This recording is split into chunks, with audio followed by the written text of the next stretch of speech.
We're going to bring on Jared Sandler. What? Jared Sandler really wanted an open, but he phrased it as, oh no, I don't want one. We got you covered, Jared. I thought this part should have been, we went to Jared. So apparently, I wasn't consulted on this, but apparently Jared Sandler will join us every week. Wow. Throughout the baseball season. Jared Sandler. Wow. You may know him from Rangers Radio. You may know him from Rangers TV a little bit. What are we doing this year? Oh, by the way, this is going to be brought to us this week, although this is for sale. If you would like to purchase Jared's time every week, we can be bought. What are you doing on television this year? Yeah, it's a great question. I really don't know. So RSN, which we just learned today as a presenting sponsor, I don't know if I'm allowed to say it. I don't want to get anyone in trouble. So we are doing the pre and post game on TV and radio. So it's a simulcast. So what you see on TV is what you will hear on radio. That's how the simulcast works. I know you guys know this. And so, yeah, it should be fun. I'll tell you, being honest, before Dan poo-poos this or gives me crap for saying something that's like, I don't know, it's something like I'm really excited about. But I think we've got the ability. I think we've got the ability to, like, I get it. As a sports fan, I don't know. The Mavs start at 7. You're probably turning it on at 7. I don't know that pre and post game television has been appointment television for fans. We would like to maybe change that by using that time to, have fun, do some different stuff, not have the same exact show every single day. You're not going to have anyone give you the 3 keys to the game and tell you that the Rangers need to score more runs than the other team and give up fewer runs and not commit any errors or mistakes on the bases, right? Hopefully we have some fun, we inform, and I'm excited to get to do that on TV. Although I have to put on makeup on my forehead and my nose because my nose is big, my forehead is big, and I have no clue what I'm doing. Have they made you match colors yet, or do you just wear Rangers gear? Because I remember like when Damaris started doing TV and Followell used to tell me about this. You go to like a guy, maybe a lady more likely, and they tell you like these are your colors. Do you know what I'm talking about? So I don't, because we're not, and I don't know if that's for suits or I think it's for suits. Like makeup, you're talking about clothes. I think it's all of it. So it's all of it. Tie, makeup, and they say like, hey, you're a these colors person, and then they just like outfit you. So we kind of want this to be a little wild ass. We've had conversations where if we end up on awful announcing because we try something and it just totally flops, like that doesn't bother us. We're not going to do it's not going to be just like 30 minutes of shtick and no substance, but a part of that is no suits. We don't care if we are wearing the same thing. If we end up wearing the same thing one day, great. If not, no big deal.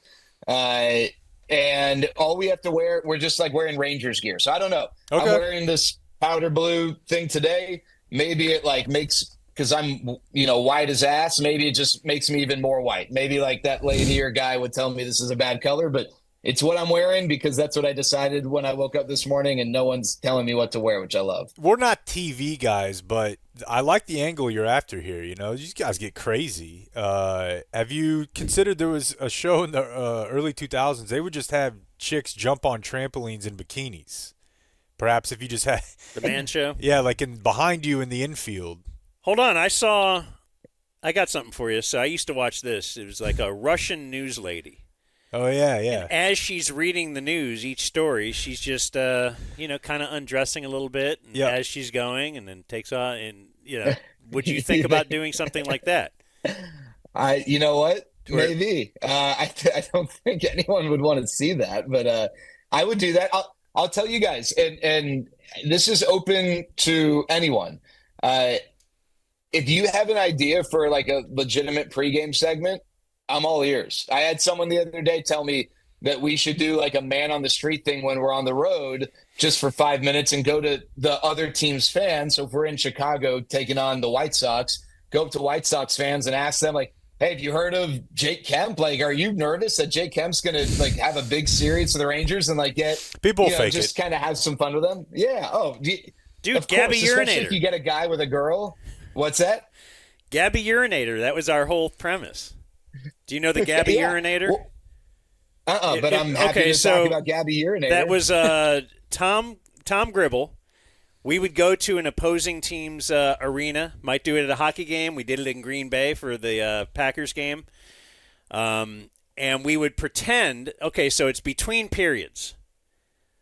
And we would throw it down. He would pretend he was on the radio network. Time for He a had little headphones. He had I a remember this microphone. now. And he would walk Yeah. into the bathroom. There's a big line of guys at the urinal, and he would just walk across the urinals and interview them about, like, what do you think about the first period? Do you think Madonna looked good? And the guy would be like, hey, get the hell out of here. And it would just cause all kinds of chaos. People were drunk. It was great. And he's like, back to you, Ralph. Yeah. I remember that. Things aren't going That's well great. here. That takes a lot of balls. It does. Gribble not lacking in that department. And I'm still waiting, Jake, on the list. I've requested this. I think ever we're since gonna you do gave me this- shit for it. I think weekly, maybe at the conclusion of every Okay. week's show, we'll do a little dumb zone password with Jared. Let's talk a little actual baseball though. A little what do something you he can say? work in. Well, I want to know, though, Yeah. who's on this pregame and everything with you? Yeah, so for 20 home games, Elvis will be on, and then Elvis. we'll have various former Rangers or Rangers folks, depending on maybe where we are on the road. John Wetland? So if you know it, don't think so. Nope. I don't know where he's at these days, but I don't think he's going to be on it. Nor, Okay, I I was think John rolling Hamilton through. will. Yeah. Yeah, no, that's a good suggestion. But like, if you know of a former Ranger who might live in Southern California, who might have his jersey retired, it's possible he might be on. I can't confirm or deny anything at this time. And then Dave Raymond, Bassick, David Murphy, Eric, Nadell, Matt Hicks. We're all just kind of doing it together. I mean, I'm hosting it, but like we're all sort of collaborating, which is cool because I think, especially for the TV folks, getting a chance to see Eric on TV, I think will probably be really appealing to them. And then for the radio folks, getting to hear more of Dave and Bassick, and Murph will probably be appealing to them. So we're just kind of all one happy family doing it together, and it should be fun, should be different, which is cool. I think baseball needs different. I think baseball needs fun, and I don't know if I'm the right guy for that, but I'm certainly going to try because I am leading the charge of folks who just thinks that we need to stop worrying exclusively about what the 70-year-old baseball fan wants or thinks. It needs to be about the 70-year-old guy, but also the 17-year-old kid who is like, I don't understand why I should like this baseball sport. And hopefully we can convince that kid to maybe give baseball a shot. I love it. Where's Josh Lewin at these days? Can you pop He him is on? doing he's doing UCLA football and basketball. So I think he's pretty tied up with what's going on over there. Oh, he's not doing Mets anymore? Is that like No, he 7 hasn't. years ago? Yeah, he hasn't for a bit. He actually had a brief stint doing a Padres pre and post on the radio. I'm not sure what happened there, but yeah, I think he's a UCLA guy, big UCLA guy these days. So in all of my and listen, this is all because of Luka. Let's just call it like it is. Right now, I should be looking at the Western Conference standings and figuring out just how high we can climb and when Lively will be back and blah, blah, blah. But I'm not. So instead, I'm reading about the Rangers a lot. And it seems to me that the prevailing season preview thing is they should be really good, but that you are basically counting on the other side of a whole lot of regression. So that you had massive down years for Adolis or for Jonah Heim or for Semien even. And that because last year was almost the same team as the World Series year, wasn't it? I mean, it was roughly. Yeah, pretty much. And then they just fell off. So a lot of that's obviously injury. The starting rotation, which was very volatile health-wise blew up.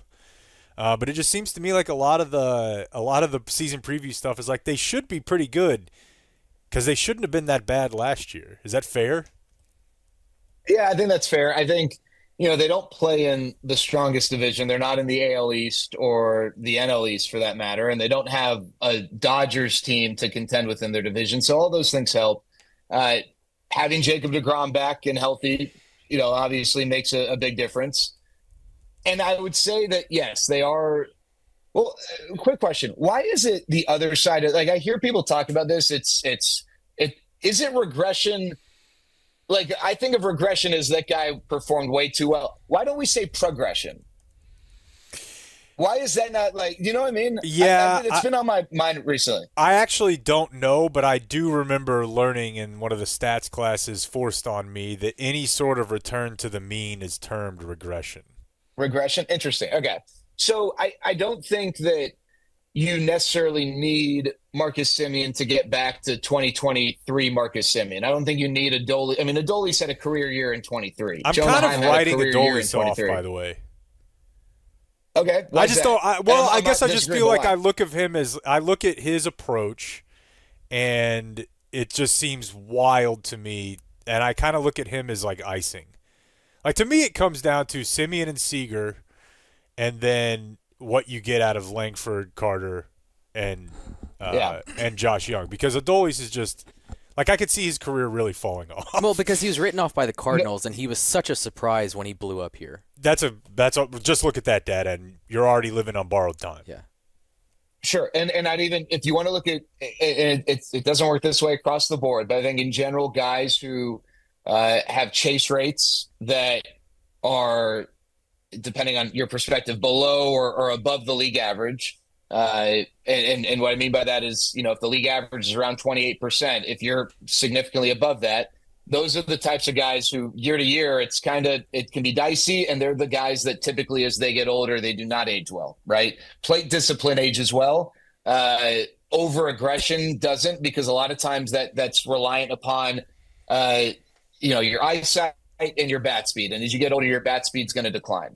I would say, the counter to that with Adolis is that he was playing through a pretty decent knee injury, obviously not big enough to put him on the IL for a considerable amount of time. But, if you just watched him in the field, like, he was a really bad defensive player last year too, which is odd for a Gold Glove winner. I mean, he just lost, his ability to move. So I'm hoping that health will help. I'm hoping that a kick in the ass after a really bad year will help. And I'm hoping for a guy who desperately wants, or wanted an extension, that, this is kind of like his year, and it might not even be with the Rangers with one more year of control left. But, like, if he wants to get any kind of a decent contract, he needs to have 2 really good years. And I don't know what sort of incentive that might provide, but he is not young, right? Even though he's young in terms of our familiarity with him. He was late to the game, and he plays his ass off. He's a muscular guy, a heavy upper body in that regard, not out of shape, but just thick because of the muscles. And those guys don't always age well. And so I think, while he is healthy right now, I think it's fair to ask over 162 games for a guy who's had lower body injuries the last 2 years, if he can stay, healthy. And I think that, that is a big question. Now, the counter to, whether, like, for the people who think that Adolis is the guy they're relying on, I would say that, the additions of Jock Peterson and Jake Burger were really shrewd moves that weren't like $5 million bargain type moves. Jock Peterson's making nearly $20 million for the next 2 years each year, but they fit very specific needs, not just like, hey, we needed a first baseman. Like, it's Jock Peterson is a righty or a lefty who crushes righties and hits fastballs. Jake Burger hits the elevated fastball really well and hits for power. He's not a big on base guy, but this team didn't have power last year. And so I thought those were 2 really good moves that helped fill very specific needs in this lineup. I also was thrown off by regression. When you were saying regression, I thought you meant they regressed last year, and now they're going to. I could be wrong about this. I just think in but, general that's the way it's described, as like, last year. Yeah. And again, like he said, Semien, Semien had a damn near career year in the World Series year. But even if you don't get quite back to that, you just get what you got like his first year here. Yeah, but what I'm going for then is just to say, okay, you say they weren't as good as 2023, but in 2023, were they not really that good? They probably overperformed a little bit. Is the thing, and especially in the playoffs.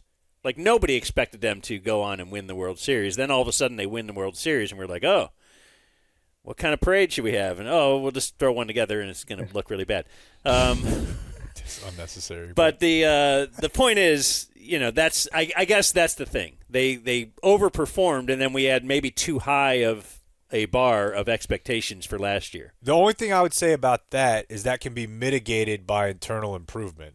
Not just the improvement that he mentioned from the outside, but they specifically have 3 core guys that have been hurt a lot in Young's case and in Langford's case. And it's like, those are your next guys, so they have to do more than they did in the 23 year, and then you're hoping that you're mitigating some of that regression. I think you meant Carter, right? Carter, with yeah. someone who's been hurt a lot. Yeah. 100 yeah. And in Langford, gosh, I hope, he can stay healthy. I really believe, Corey Seager's this team's best player. Wyatt Langford might take that baton very soon. Just he's different. Josh Young is very important to this team. He can be a really good player. He does not have the ability that Wyatt Langford does. Evan Carter, was a ballyhooed prospect, came up for 2 months in 23. He took baseball, by storm and helped them win the World Series, maybe in ways that Dan was kind of talking about, maybe that, not as good as, it seemed in those 2 months. Wyatt Langford, I think, has a chance to be an MVP candidate for several years. And you've heard maybe the Trout comparisons because he has a ton of power and he runs like the wind and the body type. And I'm always uneasy making comparisons to a guy who's arguably the greatest player of his generation. But when you talk to the thing that gets me, it's not like what Rangers people say about him, because obviously Rangers people are going to love him. It's when I talk to players around the league, like opposing players or evaluators, coaches, front offices, and like the stuff they say about him, that is what like gets me. And that's what's really impressive. I think, I don't know if it's going to be this year or next year. I think he'll take a step forward this year, but at some point in the next couple of years, he is going to be a legitimate kind of face of the franchise MVP candidate type player. He is, as long as he stays healthy, he is that good. And I don't like to speak in hyperbole in baseball, but you can hold me to this. Blake, put this down on, 2 years from now, quarterly business review, whatever. Like, I really believe this guy, as long as he stays healthy, will be that good. Where are we with the rotation? I know Eovaldi goes Thursday, but how healthy are we sans John Gray? So, yeah, no Gray, no Bradford until June. They've got, like, some teams when they lose 2 of their 5 projected starters, they're going to have, like, rando AAA guy and rando AAA guy fill those spots. They don't have that. I think their biggest concern is that the way they might fill the rotation, they're going to need some help from an inning standpoint, because with Jacob deGrom, they're going to be conservative. He might start game 4 at home on Sunday or the first game in Cincinnati. You've got Tyler Mahle, who's, again, coming off of, nearly 2 years away from pitching because of injury. You're going to be conservative. They signed Patrick Corbin. He actually is just through right now in front of me in a inter-squad game before our game tonight. But I don't know, and we'll find out in a little bit whether he's ready for the first turn through. Patrick Corbin, statistically, from an ERA standpoint, has been one of the worst pitchers in baseball. There's a lot of folks who believe that his second half last year, in which he kind of turned a corner, might portend well. But at the end of the day, the Rangers signed him for 2 reasons. One, they need somebody who can throw from the left side for multiple innings because they just don't have that. And 2, they need somebody who can give them innings. And he has been an innings eater for the last several years. And then this is kind of Jack Leiter's time, guys. He was the AAA pitcher of the year last year. Whereas Kumar Rocker, I think, maybe there's more excitement. He's only made a few minor league starts at upper levels, and I don't know if he'll make the team or not. My guess is that, he might start in AAA with the signing of Patrick Corbin, if Corbin's ready to start the season. If not, it could be Kumar, it could be Adrian Hauser. But Jack Leiter, could he go down to AAA? Sure. But again, he was the AAA pitcher of the year. it's time that he starts getting major league hitters out.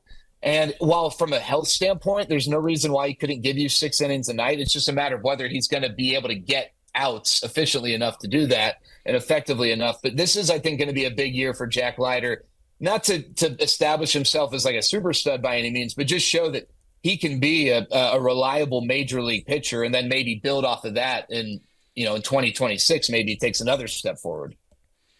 So, Jared, I know that Jake Berger and, more importantly, Jock Peterson were brought in for obviously talent, but also the locker room culture.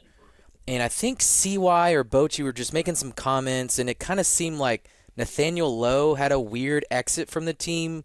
Was there anything to that?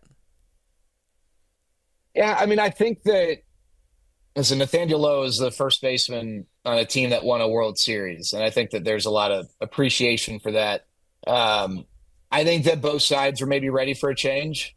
And I think that from a clubhouse standpoint, I think that, let's just, from a baseball standpoint, Nathaniel Lowe offered 2 things to this lineup that should not be discounted. One, he got on base at a really high rate. At the end of the day, if you're getting on base, you're not getting out. I'm talking about like on base percentage, right? And if you're not getting out, you're putting your team in a good position to score runs. He also, in a lineup full of really aggressive hitters, he took pitches. He worked the count. And I think like stuff like that, you want to be sort of in the middle, right? You don't want to be the most patient team, because maybe other teams can play on that. You don't want to be the most aggressive team, because you can definitely take advantage of that. You need to have a balance.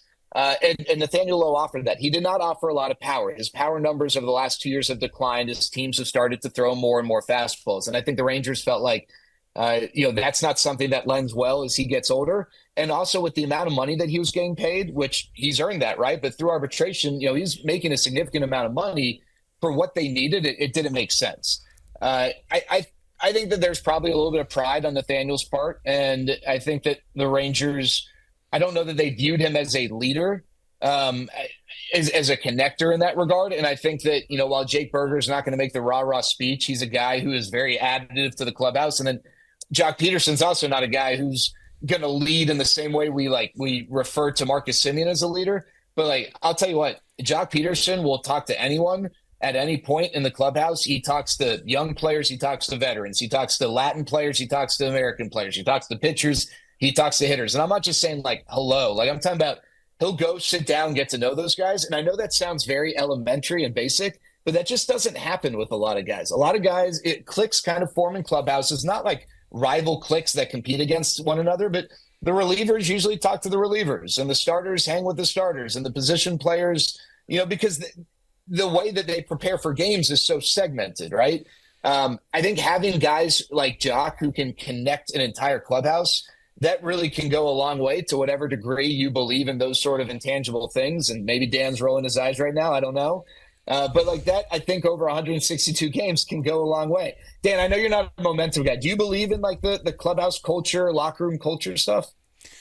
I do, especially because I think I would really tout Gabe Kapler as a good room guy. That really helped. I think baseball, that's pretty important too, because that's your whole life. You spend it in there. Yeah. No days off. And I also think that's why the motivational part of a manager, right? Not as important in football. People think that, but somebody's going to get you fired up in football. I just think having a manager who can kind of keep everybody interested for 6 months that's a really hard job. That's not the same as calling an offense. Yeah. But I think it's important. And there's something to it, but I actually think it's more important to have talent. I'd rather have Yeah, but let's say there's 2 teams with talent. Right. Yes. You'd prefer the Yes. I'll take my chances on the pet rock in the pocket. Right. I mean, Nathaniel Lowe, for all you're saying, Nathaniel Lowe, if he didn't have, they did win the World Series.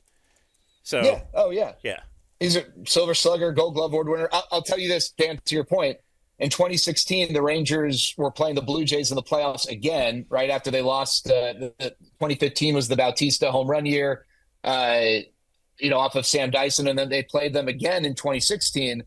And even though the Rangers had the best record in the American League that year, it just didn't feel like they were the best team.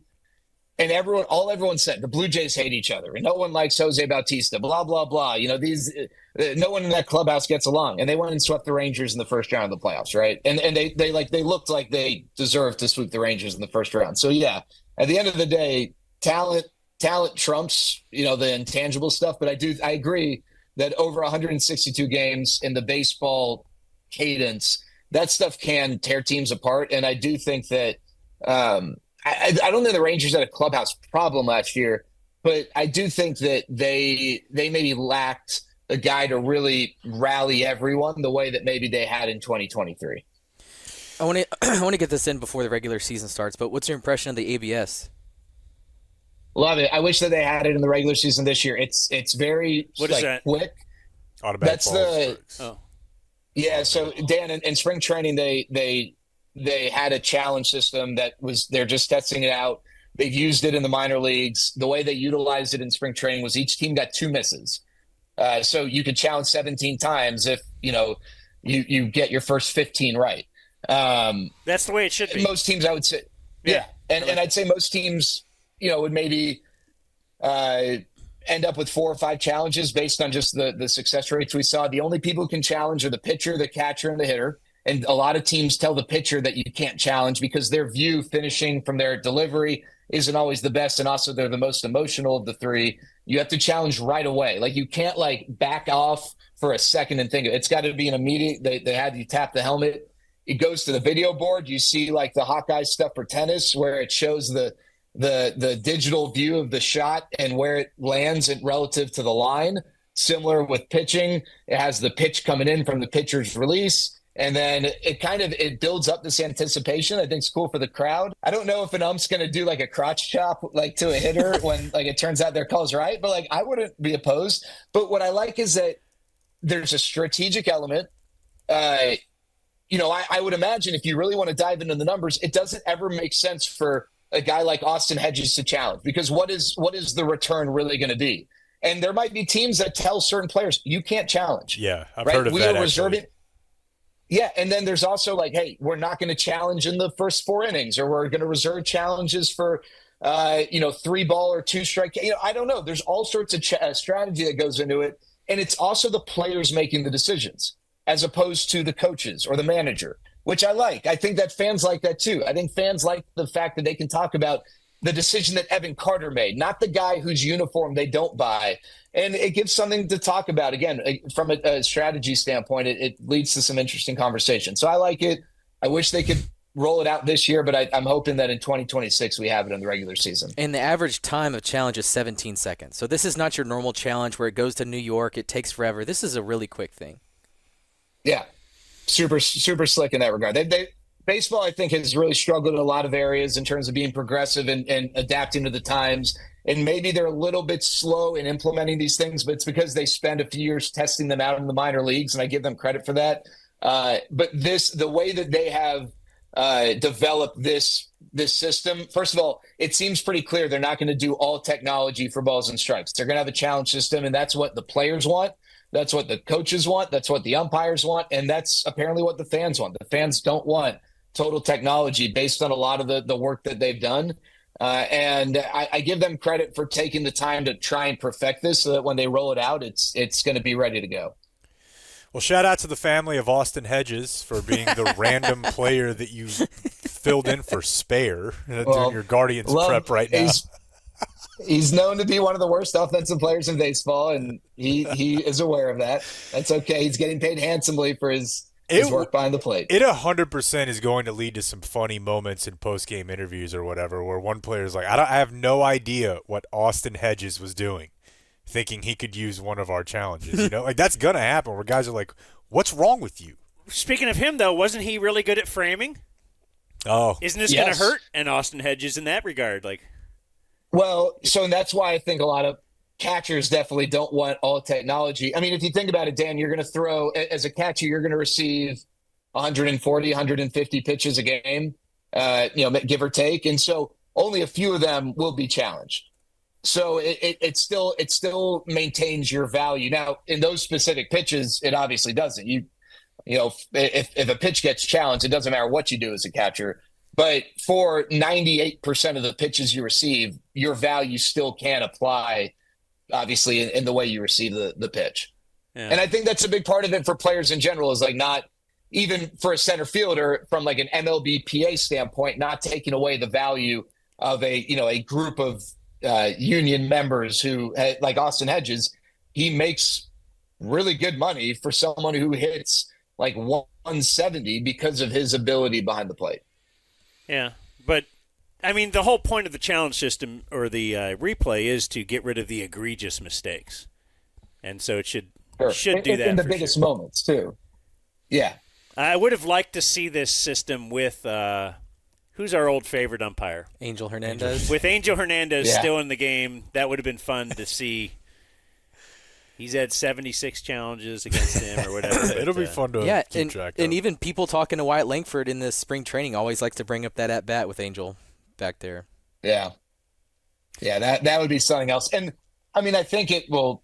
Not that the umpires are trying to suck, but and what we learned during spring, by the way, is that like they actually are really good. A lot of the challenges from hitters, I think, anecdotally, it seemed like only a third of the challenges from hitters ended up, being in their favor. But they don't want to get shown up, the umpires, so maybe it encourages them to be even more on top of their game. I don't know, but I just think all the way around it checks all the boxes, and I like the way it's been developed, and I wish, like I said, it could be rolled out for this year. All right, well, we'll talk to you next Monday. You'll be in Cincinnati, it says here, right? Yeah, can't wait. Yeah, Okay. love it. One of my least favorite road cities in baseball, but that's okay. And then you could tell us what your per diem is next Monday. All right, Sounds good. man. I'll let you know. Later, Jared. See you guys. That's the great Jared Sandler. Donate to the his charity, the Sandlot, which he says is not named after him. I'm not buying that.